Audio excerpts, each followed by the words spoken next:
Oke, ketemu lagi dengan Kak Sigit di Bimbel Privat Like Education Penggilingan Cakung, Jakarta Timur. Oke, langsung aja kita mulai dengan mengucap basmalah. Bismillahirrahmanirrahim.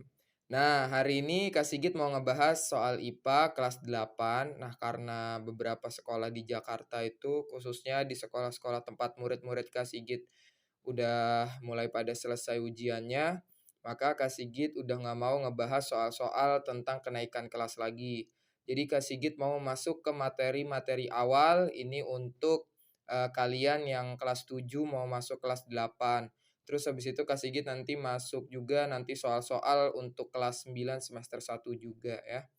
Oke, langsung aja Kak Sigit baca soalnya. Sebuah mobil dengan kecepatan 72 kilometer per jam. Kecepatan mobil tersebut jika dinyatakan dalam SI adalah, nah, kita jangan lupa Kak Sigit selalu bilang bahwa di matematika dan IPA yang ada hitung-hitungannya, sebaiknya kita menuliskan diketahui, ditanya, dijawab.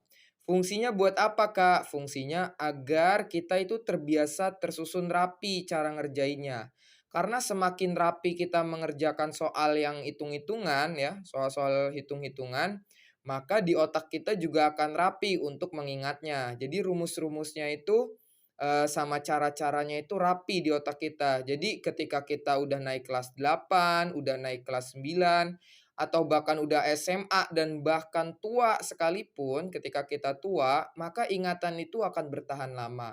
Sebaliknya kalau kita ngasal nyoret-nyoret gitu, langsung ngerjain, langsung ngali-ngali dan lain sebagainya, tapi tidak tersusun rapi, maka ditakutkan ya, ilmunya itu akan hilang dari kepala kita, kayak gitu. Nah, jadi diketahui V sama dengan 72 kilometer per jam. V itu adalah kecepatan. Yang ditanya adalah V dalam SI. Nah, SI itu apa, Kak? SI itu adalah satuan internasional, yaitu satuan baku yang diterima di seluruh dunia. Jadi seluruh dunia menggunakannya satuan internasional. Nah, satuan internasional ini Kak sedikit bahas lebih detail ya. Satuan internasional ini nanti berhubungan dengan besaran baku dan besaran turunan kayak gitu.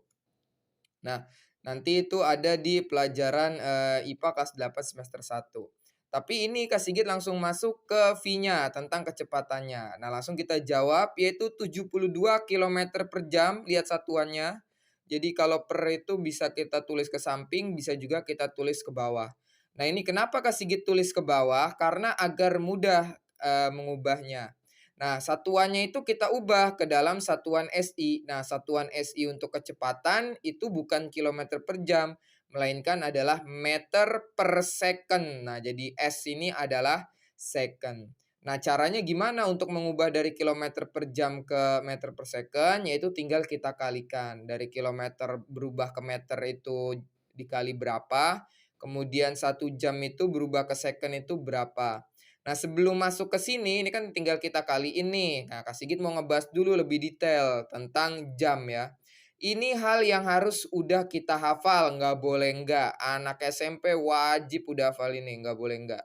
Anak SD pun harusnya, kalau kita masih SD, itu juga kita harusnya udah hafal ya. Jadi 1 jam sama dengan 60 menit. 1 jam sama dengan 3.600 detik. Nah, detik ini juga nama lainnya adalah second. Jadi 3.600 S atau 3.600 second. Nah, kalau kalian masih bingung hal dasar, 3.600 ini dapat dari mana, Kak? Nah, itu didapat dari 60 dikali 60. Kenapa? Karena 1 menit itu 60 detik. 1 jam 60 menit, 1 menit 60 detik. Maka 1 jam adalah 60 dikali 60, yaitu 3.600 detik. Nah, sampai sini dulu ini kita harus hafal. Terus Kak Sigi juga mau ngebahas ini sebelumnya Kak Sigi udah pernah bahas ya. Jadi untuk mengubah dari kilometer ke meter, kita wajib harus sudah hafal ini. Kilometer, hektometer, dekameter, meter, desimeter, sentimeter, milimeter. Nah, ini kita harus sudah hafal. Kenapakah harus hafal? Karena dari kilometer ke meter dia turun dan turunnya itu ada hitungannya 1, 2, 3. Nah, jadi dia turunnya 3 kali. Karena turunnya 3 kali berarti nolnya ada 3, berarti 1000. Ingat, setiap turun itu dikali 10, sedangkan setiap naik itu dibagi 10. Jadi 72 dikali 1000 per 3.600. Nah, ini bisa kita coret, coret. Nah, ini. Kan nolnya ada 2 di bawah ya, di atas juga ada 2 dicoret, sisa nolnya ada 1, 36-nya dicoret 1, nah 72-nya dicoret jadi 2. Karena 72 dibagi 36 adalah 2. 2 dikali 10 sama dengan 20 meter per second. Jadi jawabannya adalah 20 meter per second. Ada nggak di pilihan ganda? Ada ya. Jadi jawabannya adalah B. Oke, sampai sini dulu kita akhiri dengan hamdalah. Alhamdulillahirobbil alamin.